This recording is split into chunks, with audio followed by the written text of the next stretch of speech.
চীনের এক অনন্য ঐতিহ্য অয়েল পেপার আমব্রেলা।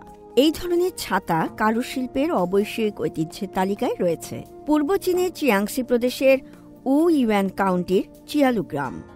এখানে চিয়ালু ছাতা বিখ্যাত। চিয়ালু ছাতার রয়েছে ৮০০ বছরের ঐতিহ্য।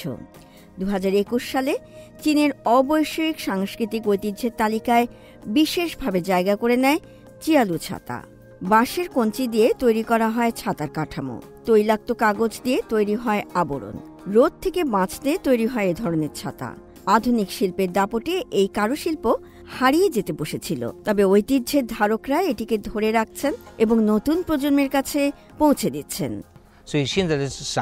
আমরা যখন ছাতার জন্য বাঁশ বাছাই করি তখন কাটার আগে দেখি এগুলো নতুন না পুরনো। চিয়ালু অয়েল পেপার ছাতা বানানোর জন্য এমন বাঁশ বেছে নিতে হয় যেগুলো অন্তত ৩ থেকে ৫ বছরের পুরনো। আগে আমরা এক স্তরের কাগজ দিয়ে ছাতা বানাতাম, তবে এখন কটন পেপার ও গজ দিয়ে মজবুত করে বানানো হয় যাতে বেশি টেকসই হয়।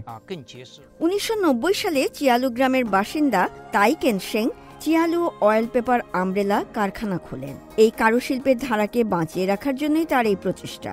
ছাতার ছাউনি বানানোর জন্য বিভিন্ন রকম ছবি আঁকা হয় অয়েল পেপারের ওপর। এই ধরনের ছবি আঁকার জন্য বিশেষ দক্ষতার প্রয়োজন।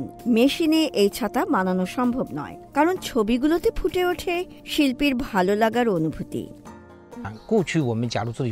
অতীতে চিয়ালু অয়েল পেপার আমব্রেলা হতো এক রঙের, যেমন লাল, কালো বা হলুদ রঙের। এখন আমরা ঐতিহ্যবাহী চাইনিজ পেইন্টিংয়ের রঙগুলো বেছে নেই। এর ফলে ছাতাটি দেখতে আরো আকর্ষণীয় এবং ঝলমলে হয়। ২০টির বেশি দেশ ও অঞ্চলে চিয়ালু অয়েল পেপার ছাতা রপ্তানি করা হয়। এর ফলে এই কারুশিল্প বেশ চাঙা হয়েছে। আশপাশের গ্রামের মানুষদের কর্মসংস্থানের ব্যবস্থা হয়েছে। স্থানীয় বাঁশ শিল্প বিকশিত হচ্ছে। এখানে আগত পর্যটকরা এই ছাতা সুভেনির হিসেবে কিনে নেন। ইউয়ান কাউন্টি সাম্প্রতিক বছরগুলোতে তাদের সাংস্কৃতিক ঐতিহ্য রক্ষায় অনেক বেশি মনোযোগ দিচ্ছে। স্থানীয় অবৈশ্বিক সাংস্কৃতিক ঐতিহ্য রক্ষায় প্রকল্প হাতে নেওয়া হয়েছে।